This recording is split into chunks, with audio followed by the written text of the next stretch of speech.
Nous y voilà, la troisième semaine de compétition en French Premier Draft. On va tout de suite faire un review de la deuxième semaine avant de faire les pronostics de la troisième.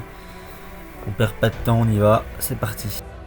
On commence donc avec la confrontation entre les Toxenroll et les Shingeki no Kyurem. Après avoir vaincu les Fionistes la semaine dernière, les Toxenroll étaient opposés aux Shingeki no Kyurem qui sortaient quant à eux d'un échec contre les Tentacruel.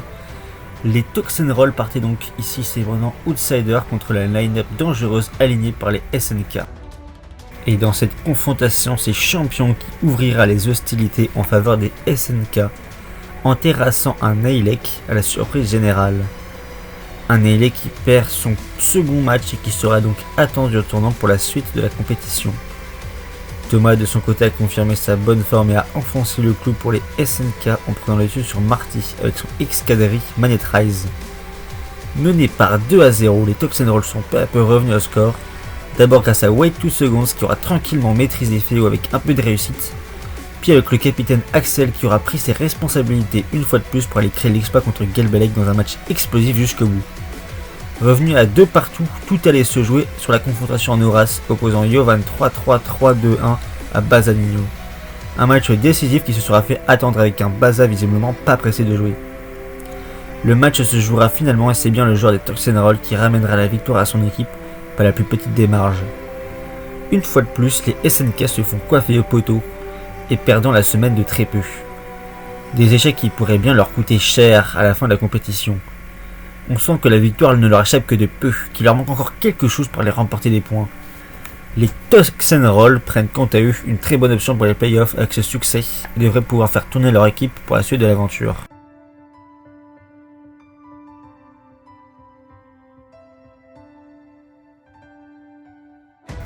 Le match de la semaine, Axel contre Gelbelec. C'est déjà un match décisif pour les Toxenroll qui ont besoin d'une victoire pour revenir au score. Et c'est pas moins que Gelbelec qui se dresse devant eux. Axel a le destin de son équipe entre ses mains, et le moins qu'on puisse dire c'est qu'il n'avait pas froid aux yeux. Dans un match haletant, Axel prendra le dessus sur Gelbelec en renversant le cours de la rencontre. Son Saok réussira à l'emporter sur son adversaire et Axel permettra à son équipe de recoller à égalité.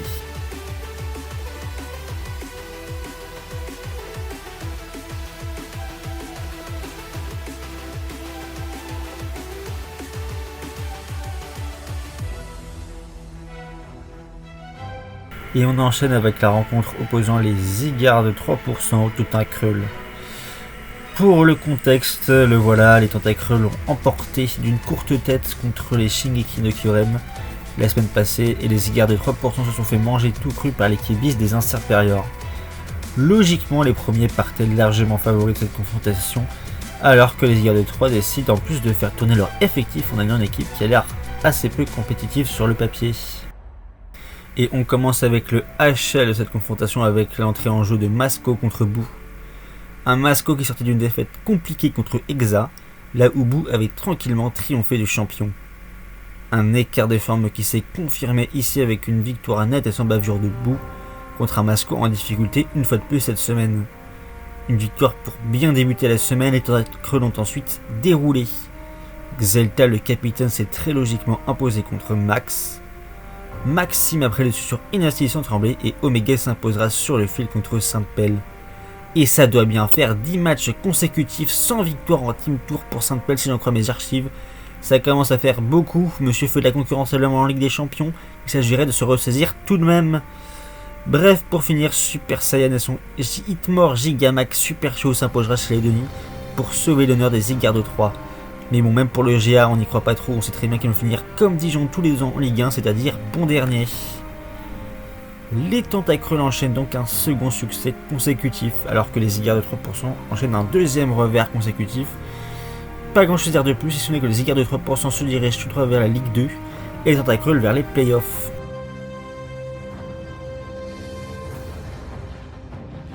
Le match de la semaine, c'est Boo versus Masco.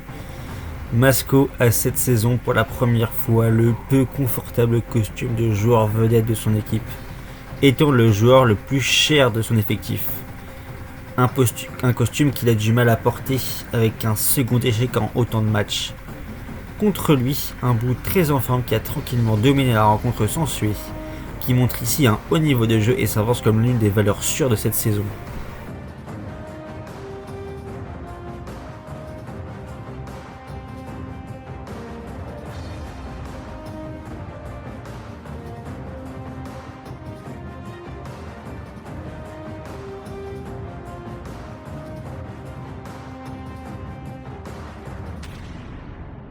Et enfin, on a le match entre les Fionistes et les Inserperiors. Et voilà, on enchaîne donc encore sur une rencontre avec une équipe qui a perdu week 1 contre une équipe qui a gagné week 1. Voilà, ça bouge pas, ces paires sont définitivement originaux. Voilà, on perd pas de temps, on enchaîne donc. Et pour commencer, on a Vae qui aura visiblement du mal à se remettre de son année sans jouer en Team Tour, en perdant un match très bizarre contre la Rakai Yorkan, permettant aux Inserperiors de commencer avec l'avantage sur le score. Tenchi Ater réussira à tuer son premier Pokémon de la compétition, mais ce ne sera pas suffisant pour l'emporter contre Imox, qui réussira quant à lui son grand retour en Team Tour avec une victoire de rang. Une seconde défaite rude pour Tenchi sur un score fleuve. Kilimina ne parviendra pas à sauver son équipe de la défaite face au dieu de la fortune, qui frappa encore, et c'est donc ici une nouvelle victoire pour Emel, signant la défaite des Fionistes. Stirpak s'impose ici comme le pilier de cette équipe, en remportant une nouvelle fois la seule win de son équipe en allant chercher la victoire contre un Lake qui se sera débattu jusqu'au bout. Et pour finir, on a Sabreur qui creusera l'écart avec un clean de Cisaiox, lui permettant de l'emporter par 1-0. Bref, une victoire bonne à prendre pour les Inserperiors qui enchaînent. Les Fionistes vont devoir se relever dès la semaine prochaine s'ils ne veulent pas le voir la qualification s'envoler devant leurs yeux.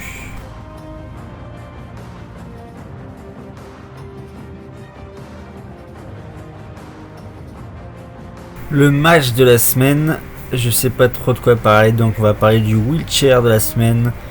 Vae rouillé d'une année quasi vierge en termes de Draft League contre Washed Yorkan. Un match rempli de fumier qui spam wheelchair, qui se passera cependant de commentaires parce que bref, je passe à la suite. Joker.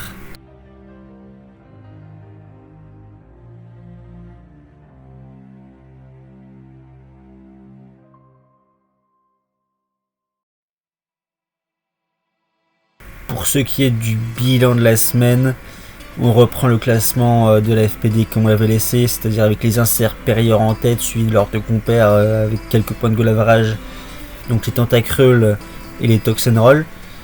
Et derrière, on a les Shingeki no Kyurem en 0-2, suivi de très près par les Zygarde de 3% et les Fionistes. Ça, c'était cette semaine 2. On s'attaque à la semaine 3. Qu'est-ce que cette semaine nous réserve? Quels matchs nous attendent? C'est maintenant. On commence avec le premier duel de cette troisième semaine qui oppose les Tentacruel aux Toxenroll. Deux équipes encore invaincues, l'une est destinée à perdre, l'autre sera déjà qualifiée pour les playoffs. Après deux victoires, les deux équipes ont finalement décidé de faire tourner leur effectif et de faire jouer les habituels remplaçants pour ce duel. Kaikit est finalement aligné par la Krull sur le slot SS, il fait ici sa première apparition.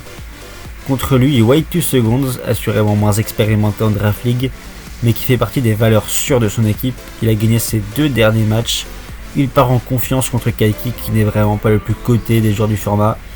Bref, logiquement, White 2 Seconds est le grand favori de cette confrontation. Jengaster a perdu le week 1 contre Thomas 8-8-8. Explosif est titulaire pour la première fois de la Draft League. Une rencontre plutôt intéressante sur le papier. Jengaster reste pas mal coté en Draft League avec de bons résultats en 2020.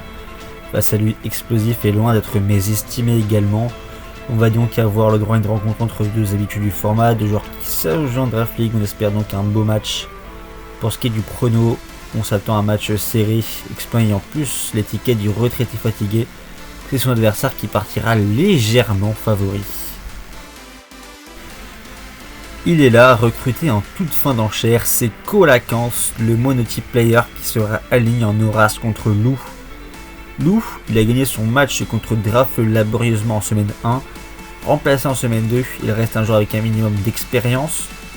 Face à lui, Koala, ça fait un moment qu'il est là aussi, il n'est pas trop coté en Draft League, mais c'est plus trop un débutant non plus. Bon voilà, c'est pas le match le plus attendu, mais c'est deux joueurs qui ont d'expérience en Draft League. C'est Lou qui reste le favori selon vous, à voir sur le terrain. Lui aussi est en quête d'une première victoire. Le Denis espère obtenir de meilleurs résultats cette semaine après avoir perdu contre Galbelec et Super Saiyan. Son adversaire cette fois est le Barto, qui remplace Axel sur le slot Nadex et qui est moins expérimenté que ses deux précédents opposants. Pas mauvais lors de la dernière PTL où il évolue en Ligue 3, ce sera peut-être l'heure pour lui de briller face à un adversaire bien rodé, mais pas dans sa meilleure forme. Le favori reste ici cependant largement le Denis sur le papier. Le voilà, Same sort de cette tanière pour aller chasser du Toxenroll. Très estimé en Draft League, ce sera l'occasion pour lui de se faire les dents pour la première fois dans la FPD. Contre lui, c'est un autre remplaçant, un certain Drafirion.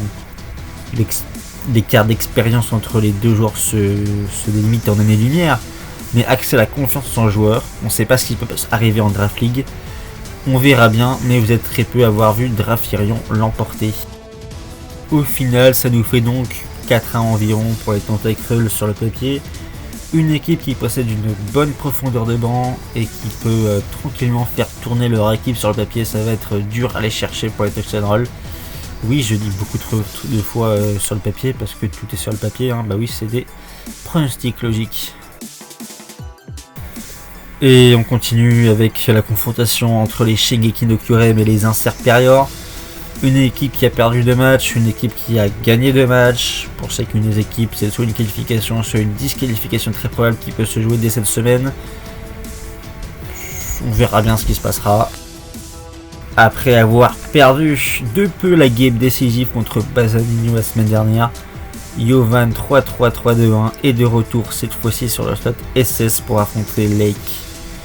Lake lui aussi a perdu la semaine dernière, mais s'est pas trop mal battu contre Titan Steerpike. C'est pas une défaite trop déshonorante. Bref, deux joueurs qui veulent rebondir, tout ça. Pour ce qui est du niveau auquel ils vont jouer, c'est assez vague. Les deux joueurs jouent pas si souvent que ça dans le format ces derniers temps. Mais vous avez eu tendance plutôt à voter pour Lake. Thomas 8-8-8 d'un côté, capitaine melon. Mais il gagne ses matchs, donc c'est la valeur sûre des Shingeki no Kyurem, le fan de la Saint-Etienne. De l'autre, Sabreur, l'un des cadres du format, il a respecté les attentes la semaine dernière en triomphant de DSK, il a NPP Hollywood. Bref, on a ici affaire au gros HL de la semaine. Aucun des deux n'a perdu de match pour l'instant où j'écris ces lignes. Le rapport est de 50% pour les pronostics, pour chacun des deux joueurs. Un match qui s'annonce donc serré et palpitant, tendu, car aucun favori ne semble ne se démarquer dans cette confrontation.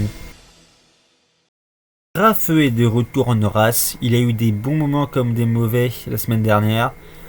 On retiendra de lui une fin de match désastreuse contre Lou qui coûtera à son équipe la victoire. En plus, face à lui, c'est Imox mis en confiance par sa large victoire contre Tencheta la semaine dernière et qui s'annonce en forme pour ce retour. Un match qu'on aura vraiment un grand plaisir à voir, vraiment. Vous m'avez entendu dire grand HL de la semaine? Alors ça c'était sans compter la confrontation, le choc des titans en Addex. Aimel, le pilier des Inserperior contre Gelbelec, la vedette de la Draft League française.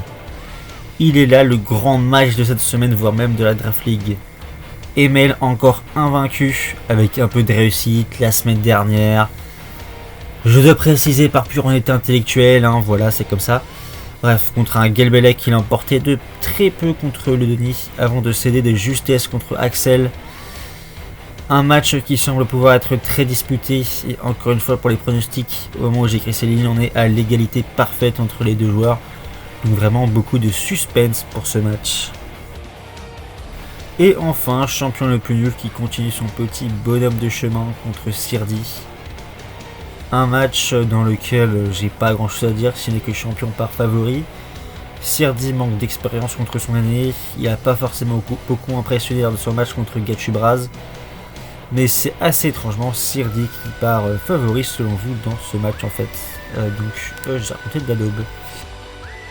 Une rencontre donc bien déjà serrée sur le papier, une confrontation dans laquelle dans tous les matchs on sent que ça peut basculer et dans lequel tous les matchs seront décisifs, donc beaucoup de tension. C'est dur de prédire quelle équipe va gagner, quelle équipe va perdre. C'est même impossible vu que on sait très bien qu'il y a des matchs où des butters peuvent gagner contre des Braves. Je m'égare, on passe à la suite. Et on finit donc avec cette confrontation entre les Ziggars de 3% et les Fionistes. Les deux équipes réunissent ces 4 matchs individuels remportés en 2 semaines. C'est un peu la galère, les deux écuries vont devoir aller remporter ce match à moins de signer quasiment leur arrêt de mort. Et voilà. Leur pseudo commence par un S, il finit par un Y, c'est bien Smokey versus Shiftry. Le premier, c'est le capitaine de son équipe, il s'est un peu joué, il décide enfin de se salir les mains lui-même devant l'incompétence de ses joueurs à gagner des matchs. C'est l'avant-dernier capitaine à entrer en scène. On attend de le voir prendre ses responsabilités sur le terrain. Contre lui, Shiftry, c'est son 2e match de Draft League. Il a perdu le premier, forcément, il ne partira pas favori ici. Masco contre Killy. Killy, il est de retour après son match frustrant contre Emel et c'est contre lui. Masco, la vedette des Ziggars de 3%. Toujours en quête d'une première victoire cette saison, Masco sera sûrement gonflé à bloc pour sauver les apparences, si ce n'est de sauver son équipe de l'élimination. De même qu'il a la responsabilité de capitaine et doit remonter la barre s'il veut remettre son équipe dans la bonne direction. Masco part selon vous légèrement favori malgré sa légère méforme. En parlant de méforme, revoici Tenchiata qui a vraiment du mal cette saison pour l'instant. Il reste titulaire et sera sûrement très appliqué à aller chercher sa victoire pour ne pas que ce Team Tour tourne au fiasco total pour lui. Face à lui, Bryce qui reste sur une défaite contre Butter. Lui aussi voudra remonter la barre. Surtout que sur le papier, ce sont tous les deux des très bons joueurs en tout cas. Le perdant l'aura probablement profondément dans la gorge. Il n'a pas eu le temps de perdre qu'un seul match et je m'embrouille. Bref, il a perdu un seul match pour l'instant, donc c'est donc Bryce qui a votre confiance pour ce match. Lucas, donc c'est moi, hein. J'ai essayé de ne pas parler de moi à toute une personne, donc c'est vraiment trop bizarre. Bref, j'affronte Saiyan, je m'étends pas trop, mais pour ce qui est des pronos, c'est assez serré au moment de l'écriture de cet article. Donc on verra qui tirera favori au moment du montage. Et enfin la dernière rencontre qui oppose un joueur solide comme un rock, fiable comme un régène argentin sur Football Manager. C'est Steerpike qui s'avance comme un joueur très compliqué à battre cette saison. Face à lui, Gatubraz n'a pas à rougir avec un palmarès d'au moins 30 fuckbutters cette saison, ainsi qu'un non moins impressionnante victoire contre Sirdi. Mais malgré tout, le grand favori de ce match reste Steerpike. Voilà.